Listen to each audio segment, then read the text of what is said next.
اللهم اغفر لي وارحمني وتب علي اللهم اغفر لي وارحمني وتب علي اللهم اغفر لي وارحمني وتب علي اللهم اغفر لي وارحمني وتب علي اللهم اغفر لي وارحمني وتب علي اللهم اغفر لي وارحمني وتب علي اللهم اغفر لي وارحمني وتب علي اللهم اغفر لي وارحمني وتب علي. الفاتحة. أعوذ بالله من الشيطان الرجيم. بسم الله الرحمن الرحيم. الحمد لله رب العالمين الرحمن الرحيم مالك يوم الدين إياك نعبد وإياك نستعين اهدنا الصراط المستقيم صراط الذين أنعمت عليهم غير المغضوب عليهم ولا الضالين. رب اغفر لي ولوالدي وللمؤمنين آمين.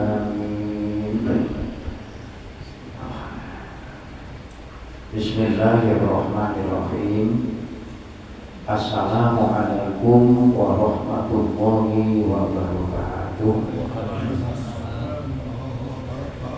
Alhamdulillah. Alhamdulillahilladzi bi ni'matihi tatimmus sholihat.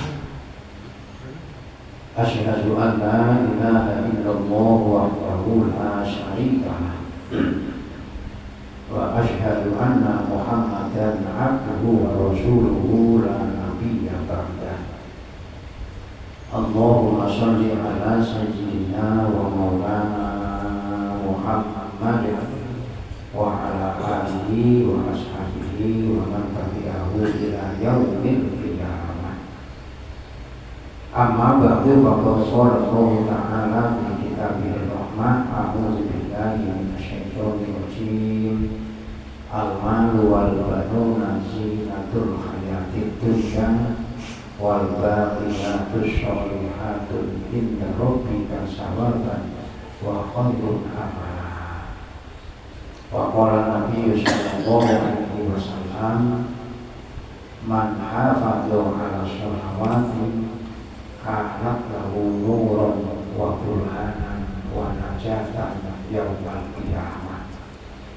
Wa man lam yuhafid 'alaiha lam yakun lahu nuran wala burhanan wala najatan.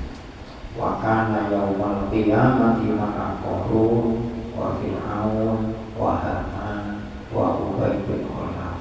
Rawahu Ahmad wa Bukhari. Pada halaman 73. Kembali kita bersama-sama untuk merenungi dan memahami tentang hadis Rasulullah SAW yang berkaitan dengan betapa pentingnya kita selaku seorang muslim untuk memelihara dan memperhatikan sholat yang 5 waktu.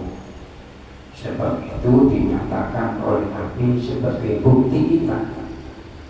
Sholat ini sebagai bukti kalau kita sebagai orang yang beriman, bukti kalau kita sebagai seorang muslim, bukti bahwa kita memang umatnya Nabi kita Muhammad. Ini sholat. Siapa yang mengaku beriman, mengaku Islam, tapi dia tidak sholat, berarti dia tidak memiliki bukti. Nah, kalau ibaratnya orang tidak memiliki bukti, ya bisa saja pengakuannya cuma ngaku, padahal itu palsu saja. Maka perlu dikoreksi supaya tidak palsu, diteliti diri kita ada enggak diri kita punya bukti. Sebab kita ini berteriak lantang sebagai umatnya Rasulullah. Kita berteriak lantang ngaku sebagai orang yang beriman. Kita berteriak lantang sebagai seorang yang beragama Islam. Kira-kira apakah cukup dengan kelantangan kita?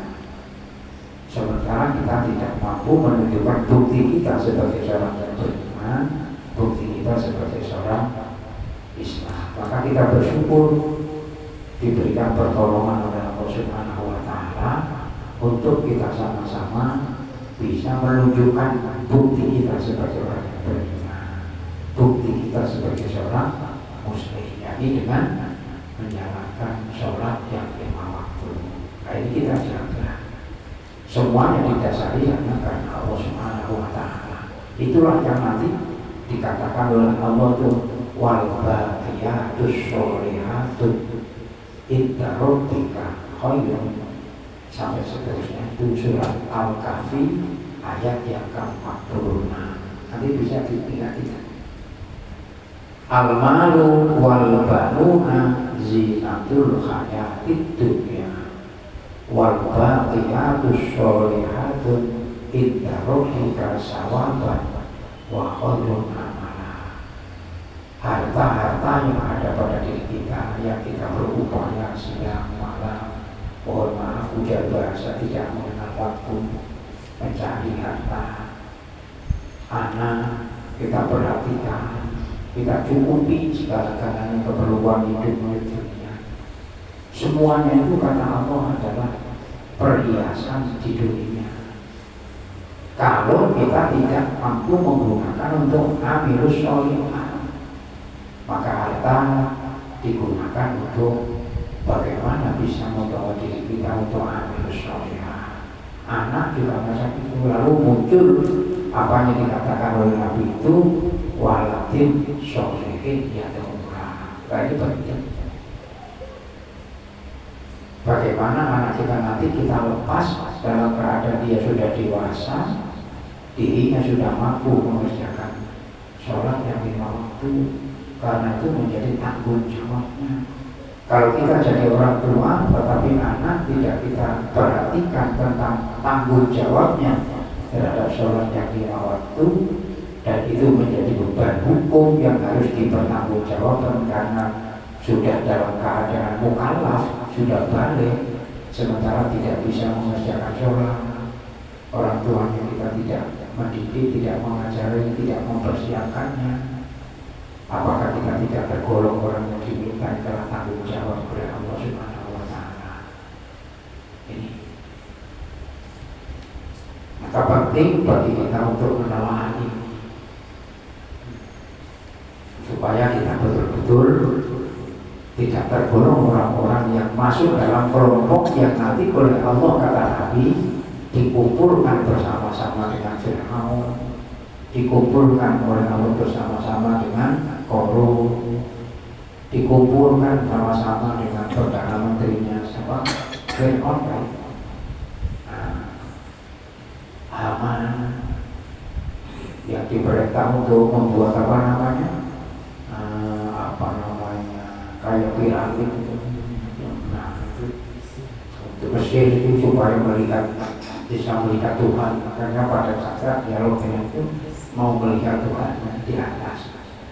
Nah, ini mari kita coba sama-sama melihat hadis ini betapa pentingnya. Ini penting. Kita sudah membahas masalah sholat berjamaah dan sebagainya. Saya ajak kembali sampai merenungi hadis yang berada di dalam buku kita halaman 73. Namun kita semuanya sudah pernah saya sampaikan pada zaman Nabiullah Musa alaihissalam.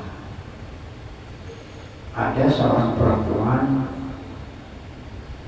yang datang menghadap kepada beliau Nabi Musa. Nabi Musa sebagai Nabi, sebagai Rasul diutus oleh Allah khusus untuk Bani Israel. Bukan untuk kita, untuk Bani Israel. Jadi syariatnya ya syariat untuk Bani Israel, bukan untuk kita. Perempuan Bani Israel datang menghadap beliau Nabi Musa, menyampaikan dirinya untuk ingin bertobat dari perbuatan-perbuatan dosa yang dilakukannya. Itu Nabi Musa didatangi oleh perempuan Bani Israil. Singkat ceritanya, lalu Nabi Musa itu bertanya terhadap wanita atau perempuan Bani Israil itu, apa dosa yang kamu lakukan?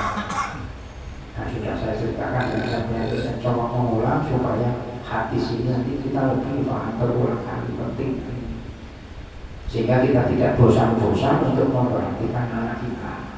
Bukan cuma kita cukupi kebutuhan zahirnya, tapi bagaimana anak sudah kita persiapkan untuk dia memiliki tanggung jawab terhadap hidupnya di hadapan Allah Subhanahu wa Ta'ala. Ini penting bagi kita, karena kita nanti akan diminta tanggung jawab.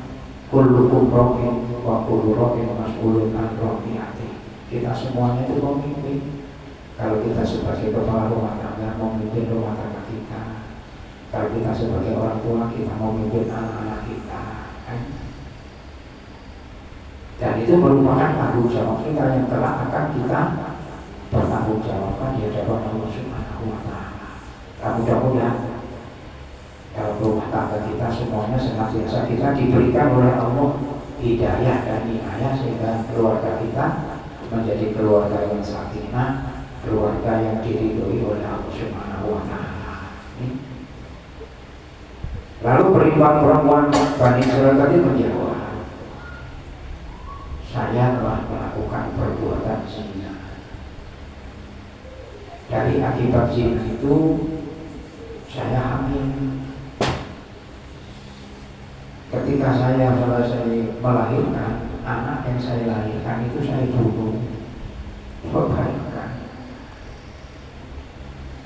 sudah zina, hasil dari zina tadi hamil, lalu anak yang dilahirkan tadi dibunuh.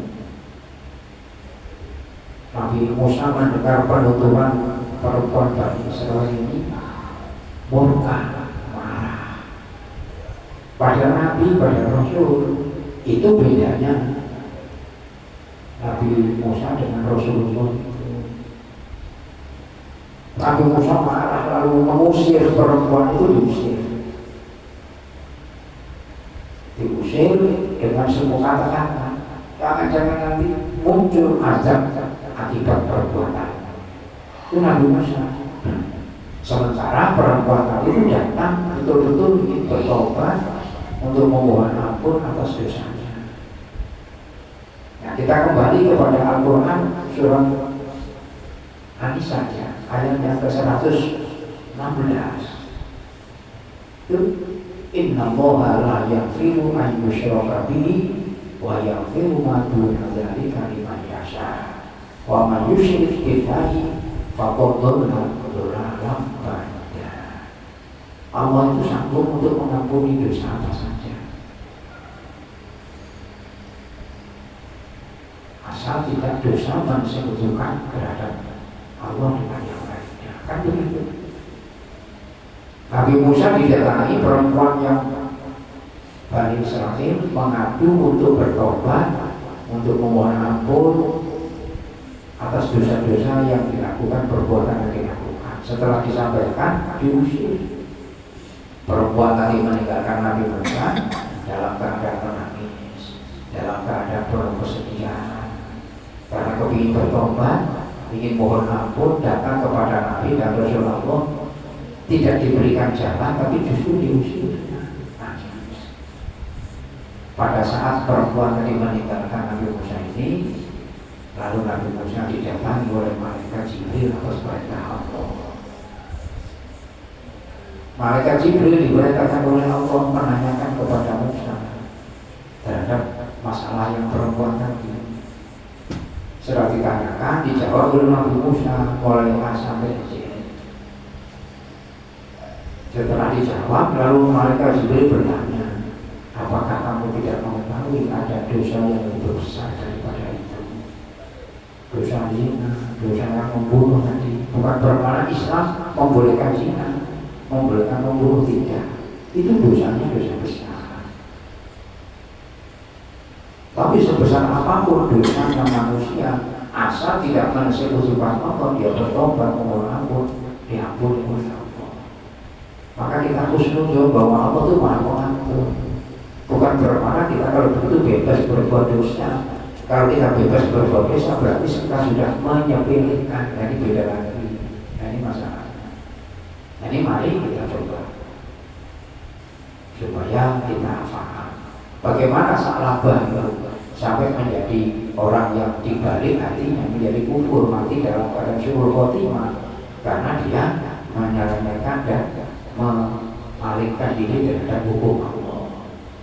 Nah, zakat kalau dikatakan bukan zakat, bahwa ini adalah perampasan. Akhirnya Allah murka terhadap hukum yang dilecehkan. Nah ini lalu dibalik hatinya oleh Allah Subhanahu Wa Taala, akhirnya sang bapak yang tadinya menjadi hama untuk masjid, kubu-kubunya masjid, perempatinya masjid, katakanlah saking setiap hari tidak pernah pada saat itu ketinggalan untuk sholat berjamaah Quran dengan Nabi, akhirnya mati dalam keadaan suul khotimah. Nah, kita berharap mudah-mudahan kita semuanya ini mati dalam keadaan husnul khotimah. Lalu malaikat Jibril tanya, apakah kamu tidak tahu ada dosa yang lebih besar daripada itu? Lalu Nabi Musa bertanya, dosa apa itu? Malaikat Jibril menjelaskan, dosa yang lebih besar daripada yang dilakukan oleh perempuan itu adalah dosa meninggalkan sholat. Bayangkan pentingnya saya seperti itu.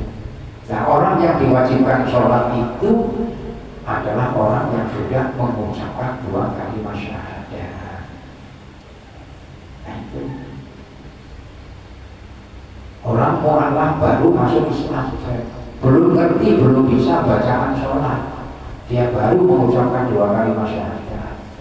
Katakanlah maghrib ini dia mengucapkan 2 kalimat syahadat, dapat hidayah dari Allah, lalu mengakui, meyakini terhadap Allah sebagai Tuhannya, Muhammad sebagai Rasulullah panutannya, itu dia mengucapkan asyhadu an la ilaha illallah wa asyhadu anna Muhammadar Rasulullah, dan selanjutnya selesai, kan? Maka pada waktu maghrib, kalau dia maghribnya masih ada waktunya, dia saat itu berkewajiban untuk mengerjakan sholat maghrib karena dia sudah muslim. Pak, belum bisa membaca apa-apa, tidak usah pakai baca penting sholat Allahu Akbar. Nanti gak baca Fatihah, cukup baca Allahu Akbar, Allahu Akbar, Allahu Akbar. Nanti terkuku Allahu Akbar. Diam di dalam ruku itu Sami Allahu Akbar. Karena tidak tahu Sami Allahu Akbar, yang tahunya cuma Allahu Akbar, ya Allahu Akbar saja. Cuman berkewajiban dia untuk belajar sholat itu terus. Karena itu sudah hukum sudah melekat. Nah, hukum melekat disebutlah dia sebagai seorang mukallaf, itu wajib. Itu sampai begitu pentingnya di dalam sholat. Belum bisa untuk membaca, belum bisa untuk berdoa, belum bisa untuk memenuhi bacaan-bacaan sholat wajib. Caranya bagaimana? Ya dengan cara mengikuti sholat berjamaah. Sambil dengan belajar, sehingga nanti mengikuti rukuk, sujud dan sebagainya.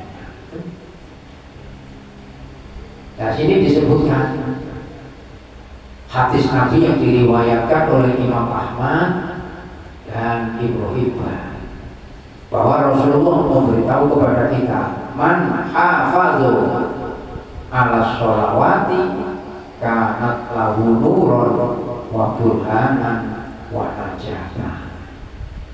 Barang siapa yang menjaga di dalam menjalani kehidupannya sebagai orang yang beriman kepada Allah, karena selain orang yang beriman kepada Allah, mohon maaf, tidak diwajibkan untuk sholat. Ini harus dipahami.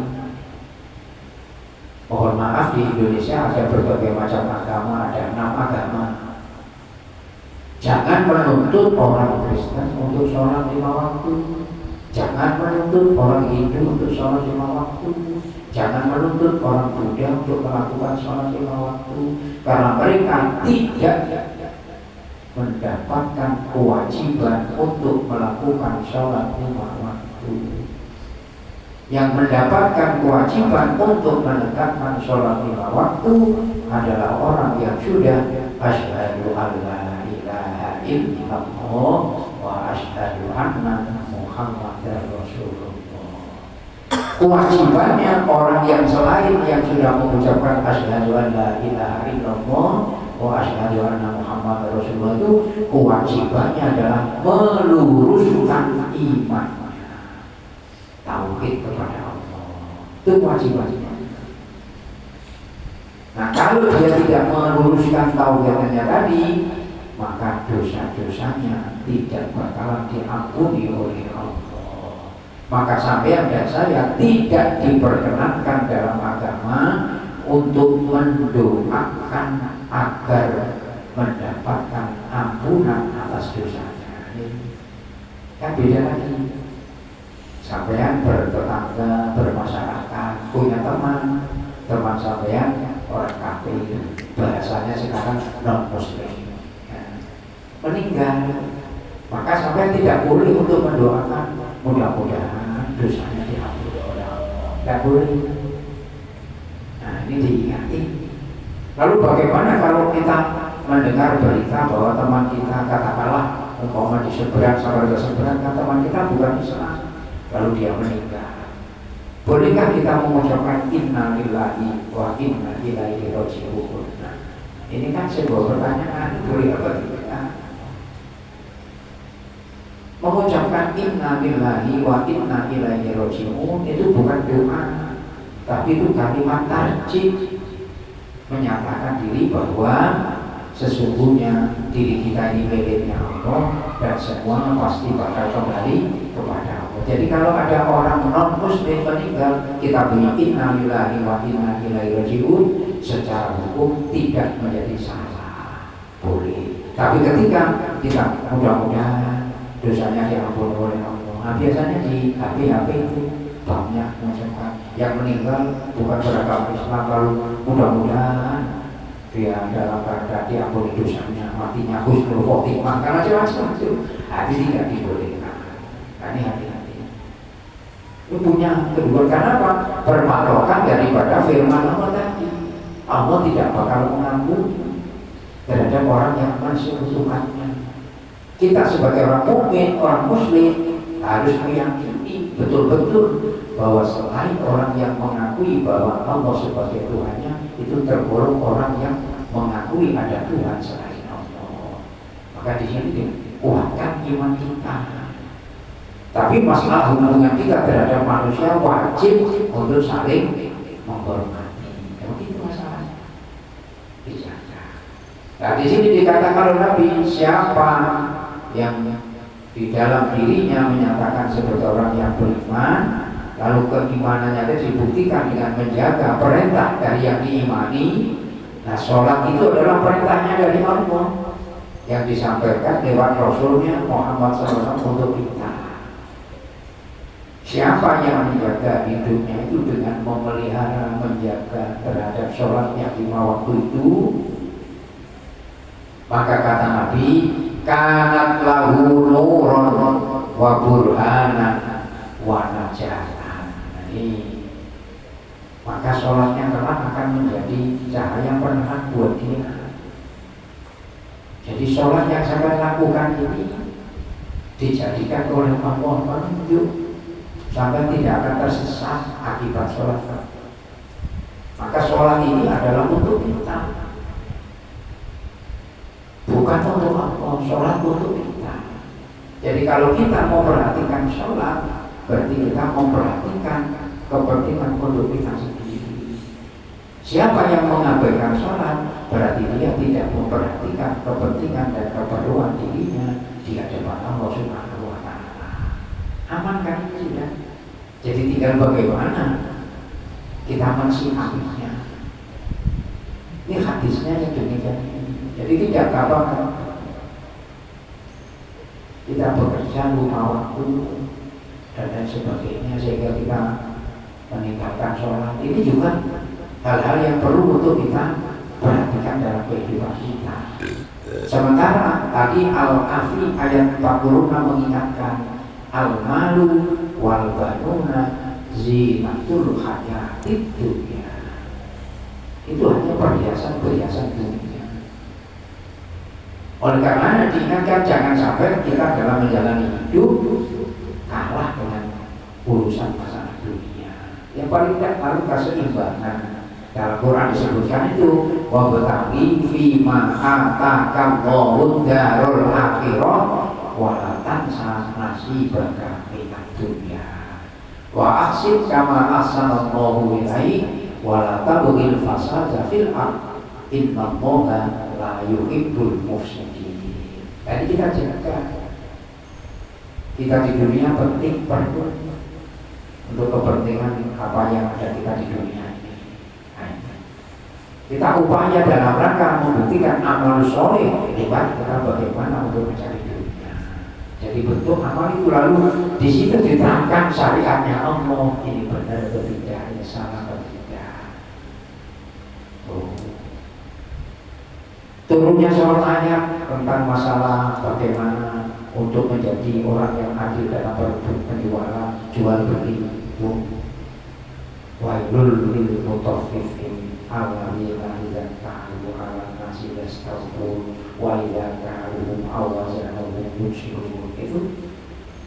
Itu karena di perdagangan orang-orang dulu itu kalau bilang orang kita itu ulangan mencari itu minta supaya kalau menimbang itu betul-betul bersih bagus. Tapi ketika menjual oleh ngatur timbangannya muncul ya itu asbabun nuzulnya, sebab musabab turunnya Al-Quran. Perbuatan yang tidak diketahui oleh orang lain, tapi perbuatan kita diawasi oleh Allah dan kita sendiri tahu. Berarti kalau begitu melakukan urusan-urusan dunia sudah menyimpang dari syariat. Tadi kan hal-hal yang penting. Terpandang macam apa? Terlihat oleh karena dunia. Maka mohon maaf, bisa jadi untuk mengurangi timbangan satu om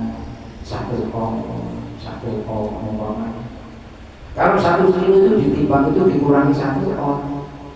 Berarti kalau sampai 5 kilo berarti sudah 5 om. Kalau 10 kilo berarti 10 om. 1 kilo. Berapa orang yang beli dari 10 kilo ini? Kalau 10 kilo itu yang mau beli 10 orang, berarti sudah mendustai dan menipu 10 orang. Kalau sampai yang menjual ini tadi yang dibeli hampir 100 orang sampai 1000 orang, berapa banyak yang tanggung jawabnya? Dia ada orang cuma anak. Nah ini jadi renungan bagi kita. Maka dikatakan innal ladzina amanu wa amilus sholihat. Nah ini kita menjaga sholat ini kata Nabi, maka sholat nanti oleh Allah dijadikan sebagai cahaya penerang kita, sehingga kita nanti di yaumil qiyamah tidak dalam keadaan tersesat. Perlu ya kira-kira saja. Sampai dan saya ini kira-kira pejam. Nanti pada saat pejam ini sampai pulang ke rumah sampai dalam keadaan pejam. Nah, kan nggak melihat ini. Kira-kira sampai nanti dari masjid ini sampai tidak sampai di rumah sampai. Padahal sudah biasa jalan ke sini. Gak usah jauh-jauh Pak Toyo ya, pejam keluar dari masjid, kira-kira ketabrak. Nah, itu banyak. Wa burhanan dan menjadi bukti. Sholat itu nanti menjadi bukti buat sampean sebagai orang yang beriman, sebagai seorang muslim. Ngaku iman, ngaku Islam, gak sholat, gak ada bukti. Teriak-teriak kosong saja. Aku itu bertentara, sekarang banyak ada namanya tentara palsu ya, lo ditangkap, ada polisi palsu, gadungan itu tangkap, gak ada buktinya. Buktinya ada tapi palsu. Sampai saya kalau buktinya palsu apa jadinya? Begitu juga nanti warna jatan tidak akan mendapatkan keselamatan. Sholat ini bakal menjadi penyelamat buat kita. Dinyatakan oleh Rasulullah, pertanyaannya muncul bagi kita, sejauh mana kita sudah betul-betul percaya terhadap apa yang disampaikan oleh Rasulullah. Ini ucapannya Rasulullah untuk kita sebagai umatnya. Loh, kalau kita sadar bahwa Rasulullah menyatakan bahwa sholat itu menjadi jaminan bagi diri kita untuk mendapatkan keselamatan nanti di yaumil qiyamah, tentu kita akan berupaya untuk memperhatikan dan tidak akan untuk mensia-siakannya. Kan begitu masalahnya. Ini satu hadis belum habis, belum gerakan habis, tapi waktunya sudah saya nggak bisa melanjutkan lagi karena habis sejak nanti saya harus ke Panjaitan sana. di Isra cara meneruskannya Rasulullah Subhanahu wa ta'ala. Yang jelas di akhir daripada hadis ini, siapa yang tidak memelihara sholatnya, maka oleh Allah kata Nabi nanti di yaumil kiamat dikumpulkan bersama-sama dengan Fir'aun, bersama-sama dengan Qarun. Fir'aun dan Qarun itu sudah dinas untuk menjadi penghuni neraka. Dan baik, saya dan sahabat tentu tidak berkeinginan untuk menjadi penghuni neraka. Dengan kata lain, saya dan sahabat tidak ada keinginan untuk menjadi orang yang telah dikumpulkan bersama Fir'aun, bersama Qarun. Tapi kita kepingin untuk nanti dikumpulkan oleh Allah bersama-sama dengan Nabi kita Muhammad Sallallahu Alaihi Wasallam. Mari kita berjuang sama-sama, saling mendoakan. Mudah-mudahan kita selalu dapat lindungan Allah Subhanahu Wa Taala dan kita semuanya senantiasa dalam hidayahnya Allah Subhanahu Wa Taala. Al-Fatihah.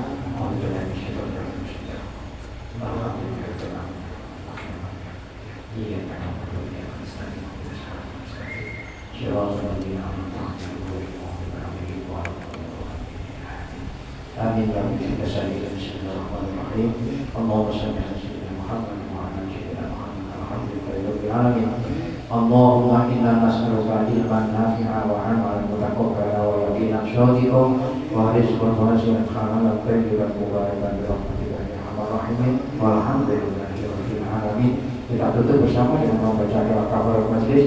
Bismillahirrahmanirrahim. Subhanakallahumma wa bihamdika asyhadu an la ilaha illa anta astaghfiruka wa atubu ilaik. Wassalamualaikum warahmatullahi wabarakatuh.